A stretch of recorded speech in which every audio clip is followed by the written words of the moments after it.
If your favourite season's autumn, if you love gothic, spooky, witchy vibes, eerie forests, spooky mansions, emotional, lyrical writing, this week's video might just be for you. Hi everyone, welcome back to another video. After a few cozy, rainy days this week, it's really made me miss and think of autumn. Autumn is my favourite season, closely followed by spring. If you've got a favourite season, I'd love to know what it is in the comments, because there's just something about autumn that makes me feel like myself and like I'm at home. Autumn for me is when I'm most like myself. I love the fashion, the weather, Halloween, pumpkin picking, candles, spooky movie nights, and of course, most importantly, cozy rainy reading days. I can feel my heart going all warm and fuzzy just thinking about it. I'm so excited for autumn, but I am someone who will live by the seasons and I celebrate each season as they come. So today's video is inspired by all of those feelings. Today I'm going to be sharing 10 of my favourite books that gave me those cozy, gothic, autumnal, witchy vibes. For anyone who might be missing autumn and wants to read an autumnal themed book, or if you're looking for some books to start building your little pile of autumn TBR reads for this year, then hopefully in today's video I might have some recommendations for you. So we're actually going to be starting off with one of my favourite books that I've ever read, and I read it last year in February, I think. My first recommendation is A Dowry of Blood by S.T. Gibson. This is a beautiful, devastating retelling of Dracula's brides. So this book is written in the form of a love letter written from the perspective of Constanta, who is Dracula's first bride. It's also an account of centuries of their lives together, so you really do see their whole journey together from start to finish and the depth to it all. The writing in this book is so poetic and hypnotic. When I decided to read this book, it was pretty early on into my reading journey. I started reading it at the end of 2023 and I read this in the February of 2024. And oh my god, this blew me away. This blew my mind with how good that this was. It genuinely consumed me, and I read this over the course of 2 days, which for me is my personal best actually, because I've never read a book that quick in my life before. I'm a slow reader. It takes me around a week to read a book, and I flew through this. It explores themes of obsession and power and heartbreak and control and manipulation. There's quite a lot of trigger warnings. There's a full trigger warning list at the start of this book, so I would make sure that you're aware of them before reading this. And it's not a book I would recommend to younger readers either. But ultimately, this book is about Constanta taking back control of her story, because this is her story. She takes back control and she never gives her lord a name in this book either, which I think was really powerful to witness as a reader. The atmosphere and setting of this book is the typical lush, dark Victorian era setting. I was obsessed. Whenever you think of vampires, you think of Victorian times, you think of dark cobbled streets, really cool, dark, lacy gowns, and this is that to its core. If you want something seductive, if you want something dark and powerful, add this to your TBR list immediately. And also, I do want to mention that if you're an annotator like me, you will love this book. This book is so quotable, it's unreal, and I can't wait to reread this at some point, because you probably won't even be able to see the end of these papers. It will be that full of tabs. The next book that I want to recommend is one that really surprised me, one that I don't see a lot of on socials, and it deserves more love and it deserves more recognition. Initially, because it was described as Howl's Moving Castle-esque, elements of Beauty and the Beast involved, and also little hints of Princess Mononoke, and I was like, two of my favourite Studio Ghibli movies, and this book has elements of them. I obviously need to read it. So that's why I picked up Where the Dark Stands Still by A.B. Portnick. Where the Dark Stands Still is a gothic fairy tale fantasy set in a haunted, forbidden forest, all wrapped up in Polish folklore. We follow Liska, our female main character, who is bound by a dangerous magical bargain and therefore ends up living in a sentient, crumbling manor full of secrets and spirits and eerie creatures. And one thing that surprised me in this as well is that there's actually quite a lot of really freaky demons. We also have a creepy forest in this as well, which again, perfect for autumn. It's a book that's really eerie but magical and enchanting at the same time, and that's one of the things that really strikes me about this. It's such an inviting and mysterious world. It's cozy yet dark and atmospheric, and also suspenseful and really bittersweet. It is a lovely book. I really don't see a lot of people talking about it, and I just think it's lovely. So if you've not read Where the Dark Stands Still, I really recommend that you read it because it's just lovely. How stunning is this cover anyway? Gorgeous. So why would you not want to read it? This next set of books won't come as a shock to some people if you know me, but I had to include them. I can do an autumn book recommendation video and not include them. If you want a duology that uses autumn with an airy forest, magical cards, a creepy mist that surrounds a kingdom, and a nightmare that speaks in rhymes, this may be the duology for you. And yes, the books I'm talking about is the Shepherd King Duology by Rachel Gillig. So we've got book 1, which is One Dark Window, and book 2, which is Two Twisted Crowns. I will recommend these books till the day I die. If you're not too sure what these books are about, if you've not read them yet, not heard of them, then I'm going to give you a little overview. So One Dark Window follows Elspeth, a girl haunted by a monster in her mind. This book is set in the kingdom of Blunder, which is surrounded by a mist and is also slowly being infected by dark magic. This duology is so atmospheric and immersive. I just adored it. I just love these books so much. They are the first books that I read, actually the first duology that I read back in 2023.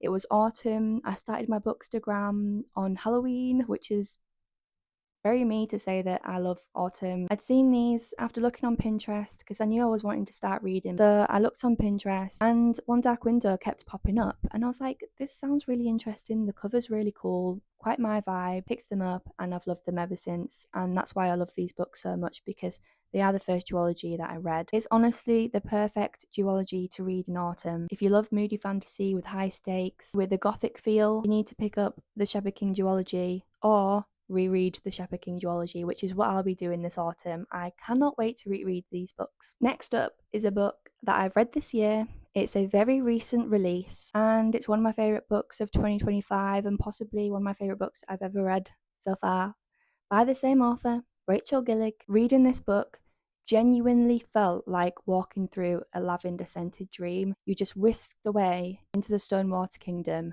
and I never wanted to leave. Of course, the book I'm talking about is The Night in the Moth by Rachel Gillig.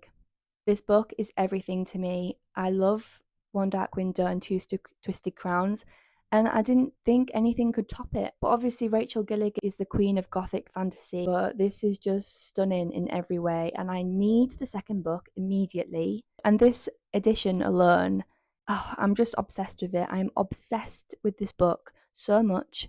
I love it so much, and I can't recommend it enough. The Night in the Moth follows Sybil, who is a dream diviner, and whilst dreaming, she can see the future through visions from ancient gods, also known as omens. But one day her fellow diviners start to go missing, and so Sybil is forced to team up with quite a reluctant, rude, but very handsome knight to uncover the truth and maybe defy the gods themselves. As I've said, this book is gorgeous in every way possible. This world is just so cool and is very similar in the sense of atmosphere and Gothic vibes, but with the Shepherd King duology, we've got a closed world, whereas this book is an open world, so we get to see a lot more. There's a lot more world building in this because it's an open world. We visit a lot more places, a lot more people. And if I'm being completely honest, I already want to reread this book. I read it in February and I already want to read it because I'm kind of jealous that everyone's reading it at the moment.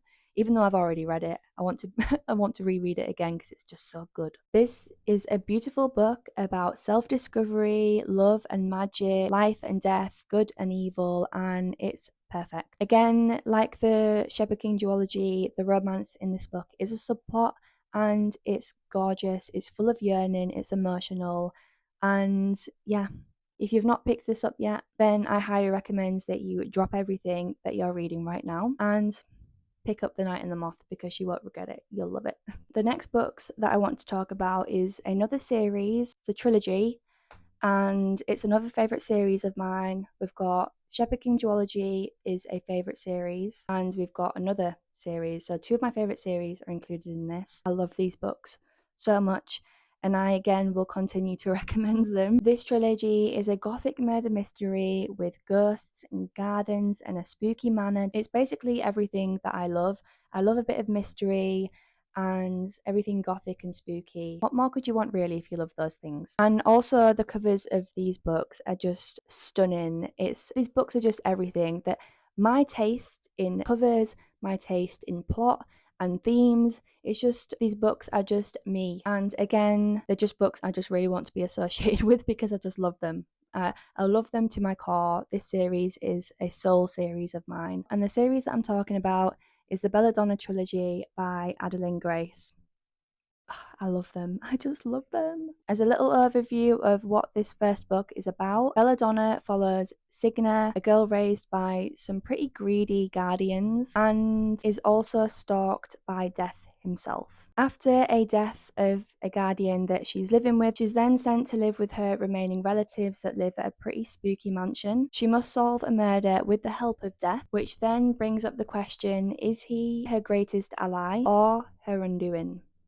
As I've said, this is one of my favourite series ever. It's beautifully gothic in every way. It's set in the Regency era, and one thing that I also love about this first book is Death's character, actually. I love how he was written both as a character and also a symbol. And if you're anyone who is a bit funny about death, is a bit scared of death, has been through a lot of grief, whether it's the loss of a pet or a family member or anything like that, I think you'll find quite a lot of comfort in Death's character, and I personally found a lot of comfort in Death's character. And yeah, I just thought it was a really unique take on him. Out of the 3 books in this series, I would say that Wisteria is my favourite. I just love this book so much. I got very emotional reading this. Yeah, you just have to read the series. You just need to read the series. The next book that I want to recommend is a retelling. I did read it last November and I really enjoyed it, but I just wish I was aware of something before going into it, which I'm going to make sure you're all aware of before you read this. The next book that I recommend reading in autumn is Lady Macbeth by Ava Reid. This is a reimagining of Lady Macbeth. She is 17 years old in this, and while it's very different to Shakespeare's version, it really is beautifully written and rich in atmosphere. The prose is very metaphor heavy, which I personally love. The setting is cold, it's damp, it's medieval. You feel like you're in a very cold, damp medieval castle. It's a darker, more human exploration of ambition and power, also survival as well. It is definitely worth a read if you enjoy historical retellings, and most importantly, if you've read Shakespeare's Macbeth. If you know of Shakespeare's Macbeth, like myself, go into this knowing that it's a complete reimagining of Lady Macbeth's character. Lady Macbeth is very different to Shakespeare's Macbeth. In Shakespeare's Macbeth, if you're not aware, if you've not read it, she is a middle-aged woman, she is unmaternal, she is cunning and power hungry and goes against everything that women were back then. Whereas in this, she's a little bit more naive. She's obviously younger as well. The personality traits of her being cunning and all of those sorts of things are still present in this book, but it is a really good retelling. It's just very different to Shakespeare's Macbeth. So if you want to read something that's a little bit different, then I really recommend this. I haven't read a lot of books that are really medieval, like gothic medieval vibes, and this book is that to its core. So yeah, if you're looking for a gothic medieval book, then read Lady Macbeth by Ava Reid. This next book is a book that gave me Coraline vibes meets The Haunting of Hill House, and that's Gallant by V.E. Schwab. Gallant follows our young FMC Olivia, a silent girl raised in a gloomy orphanage, pretty lonely and lost in life, who is then invited to a manor. There she finds ghosts, family secrets, and a shadow world beyond a wall in the manor's gardens. I really loved this book. I read it last year. It's a lovely, short, spooky story. It's also got really cool illustrations running throughout this as well, and also diary entries. I love little bits of artwork and illustrations in books. The illustrations are really cool in this. Essentially, this book is about a young girl drawn to the shadows, looking for somewhere to belong, to be loved and to be heard. And if you like eerie YA with a slight touch of horror, I think Galen is a great choice. And again, like I said, it's a nice short read as well, so I definitely recommend this for autumn. It's a lovely read, it's nice and spooky again. I also think the cover is really cool as well. If you've not read this, I recommend that you do. This next book is another book that surprised me in the best way possible. I actually read this before One Dark Window and Two Twisted Crowns. I picked up this book, first book that I'd picked up in forever, and it's A House of Salt and Sorrows by Erin A. Craig. This is the first book in a duology.